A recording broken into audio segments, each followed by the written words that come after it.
Good morning, friends. Today, a very important topic for those who are preparing for KVS. Students, you are preparing for KVS, it's well and fine. But definitely एक ऐसा question है students जो बहुत important है और शायद interview में आपसे जरूर पूछा जाए, and that is what are your hobbies. अब स्टूडेंट्स देखिए, टीचर को एक हॉबी क्या बतानी चाहिए, सबसे इंपॉर्टेंट बात है, और ये बहुत ही इंपॉर्टेंट क्वेश्चन भी है क्योंकि केवीएस के लिए इंपॉर्टेंट भी है. तो चलिए सबसे पहले मेरे स्टूडेंट से कंफर्म करते हैं जिन्होंने केवीएस का एग्जाम दिया है. तो सबसे पहले स्नेहा आप बताइए मुझे कि आपकी रियल में हॉबीज क्या है. सर मुझे डांसिंग, सिंगिंग, वॉचिंग डोरेमोन, सिंचन. अरे वाह. तो डोरेमोन देखना आपको अच्छा लगता है. वाह. सिंचन भी मेरा माय फेवरेट. सिंचन तो बड़ा बदतमीज आदमी है, शायद बड़ा बदतमीज तरीके से बड़े आदमी नहीं, वो बच्चा. ओ सॉरी बच्चा है, पर वो बड़ा ही यानी कि है तो वैसे वो थोड़ा अलग नहीं बोलता, बच्चों को थोड़ा बदमाश नहीं बना रहा वो, है ना. हाँ तो ओके, चलिए जो भी आपकी हॉबीज है. इसके अलावा आपने बोला डांसिंग आपकी हॉबी है. Yes. और आपने बोला सिंगिंग, गाती भी आप. Yes. ठीक है, कभी हम आपसे गाना जरूर सुनेंगे. और व्हाट अबाउट यू. यस गजल, आपकी हॉबीज क्या है. My hobbies are working on computer, meeting new personalities, and also singing. Okay, computer पे काम करना. कंप्यूटर पे आप ज्यादातर क्या करते हो. कंप्यूटर पे YouTube videos. Oh my God, YouTube video में कुछ एजुकेशनल वीडियो पीडी क्लासेस के भी देखते हो या बस डांसिंग और सिंगिंग ही करते हो. डांसिंग और सिंगिंग ज्यादा. ओके, अब देखिए स्टूडेंट्स, यहाँ पर देखिए नॉर्मल जो हॉबीज होती है वो ज्यादातर लोगों की यही होती है कि उनको ज्यादा इंजॉयमेंट पसंद है. जैसे आपने बताया डोरेमोन, सिंचन, ये मुझे पसंद है. किसी टाइम में मुझे भी वो मिक्की माउस वाले और डोनाल्ड, शायद वो बड़ा मेरे को अच्छा लगता था. यस, डोनाल्ड डक, क्या नाम था उसका. Donald duck. यस. और स्टूडेंट्स देखिए, अब ये आपकी हॉबीज जो भी हो सकता है आपकी हॉबीज दोस्त बनाना हो सकता है आपकी हॉबीज ट्रैवलिंग हो, नई प्लेसेस जाना हो. शायद ये हॉबी बहुत लोगों की होती है, नई नई जगह जाना, राइट.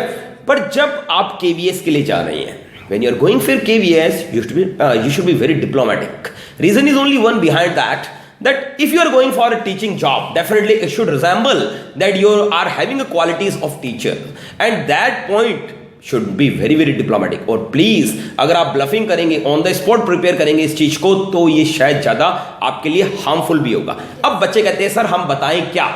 तो देखिए, मैं वैसे आपको रिकमेंड करता हूं कि अगर आपकी हॉबी पूछी जाए तो आपको अपनी हॉबी रीडिंग बतानी चाहिए, टीचिंग बतानी चाहिए, यदि आप टीचिंग लाइन के लिए जा रहे हैं. पर आप कहेंगे सर ये तो बनी बनाई होगी और शायद हमारे फेस पे शो भी हो जाएगी, क्योंकि जैसे फ्लैटरी और एप्रिसिएशन में बहुत बड़ा डिफरेंस होता है कि फ्लैटरी हमेशा माउथ से निकलती है और एप्रिसिएशन हमेशा हार्ट से निकलता है. वैसे ही यदि हम कोई हॉबी ऑन द स्पॉट बनाएंगे तो डेफिनेटली हम पकड़े जाएंगे. तो बिल्कुल आप सही कह रहे हैं, पर उसका एक तरीका होता है स्टूडेंट्स. अगर वो तरीका आप सीख लें तो शायद आपको हेजिटेट करने की बिल्कुल जरूरत नहीं है. और वो ये है स्टूडेंट्स कि देखिए, जब आपसे वो आपकी हॉबीज पूछ रहे हैं तो उस दौरान अगर आपने अपनी हॉबी बताई है वो जो मैं आपको बता रहा हूं, तो आप बिल्कुल गलत है. आप कहेंगे सर ये क्या बात हुई. ये इसलिए हुई स्टूडेंट्स कि अभी आपके पास वो समय है कि आप अपनी हॉबी को वैसा बना सकते हो, उस डायरेक्शन में ले सकते हो. कोई भी व्यक्ति बिल्कुल सब कुछ सीखकर मदर के वॉर्म से नहीं पैदा होता. एग्री. हर व्यक्ति आगे बढ़ता है धीरे धीरे धीरे धीरे. इस समय आपके अंदर कोई वीकनेस है, आज से ठीक महीने बाद में वो वीकनेस आप हटा भी सकते हो.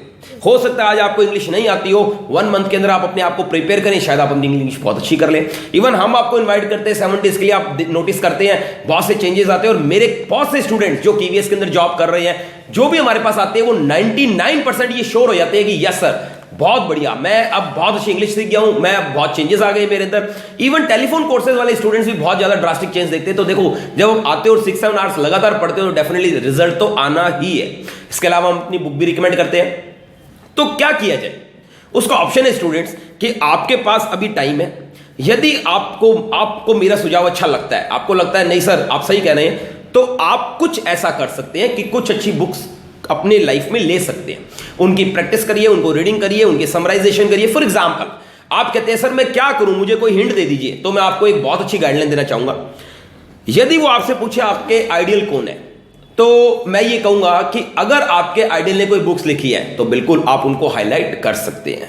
यहां पर अब्दुल कलाम जी का मैं अपने लिए एग्जांपल देता हूं कि यदि अब्दुल कलाम जी आप बोलते हैं अपने आइडियल, और अगर आपने उनकी बुक्स नहीं देखी या उनके बारे में समराइजेशन भी नहीं किया, विंग्स ऑफ फायर आपको मालूम ही नहीं क्या है, तो बहुत गलत रहेगा. Yes. तो आपको कोरिलेट करना है अपनी हॉबीज से, इन बातों से कि yes I am an optimistic person, I am a positive attitude person, I like to inspire others and I myself is a self motivated person. That can only be shown where you are going with certain books. तो go ahead with this books, read those books, you can even listen those books. Now here YouTube available. और आपने जैसे बोला sir YouTube देखना मुझे बहुत अच्छा लगता है, तो आप यूट्यूब पर ये चीजें सीख सकते हो, अच्छी अच्छी बुक्स देख सकते हो. बहुत सी बुक्स तो मैंने यूट्यूब पर ही देखी अपनी लाइफ के अंदर. तो स्टूडेंट्स अब तो आपके पास भी ऑप्शंस है, आप अच्छी अच्छी बुक्स को गो थ्रू कर सकते हो, रीड कर सकते हो, पढ़ सकते हो, खरीद सकते हो.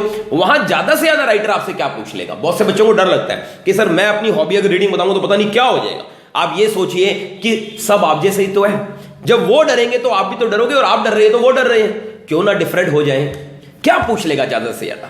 ज्यादा से ज्यादा वो आपसे ये पूछ लेगा कि ये किताब किसने लिखी है, इस किताब के राइटर के बारे में बताओ. मैंने कई बार अपने वीडियोस में एग्जांपल दिया है कि मेरी स्टूडेंट से एक बार पूछा गया कि द सीक्रेट किताब बताई थी उसने, मैंने पढ़ी है, तो उसको बोला ये किसने लिखी है. तो एक मेरी स्टूडेंट थी, उसको बोला गया था हु मूड माई चीज, उसने नाम लिया था कि मैंने ये किताब पढ़ी है, तो डॉक्टर स्पेंसर जॉनसन ने लिखी.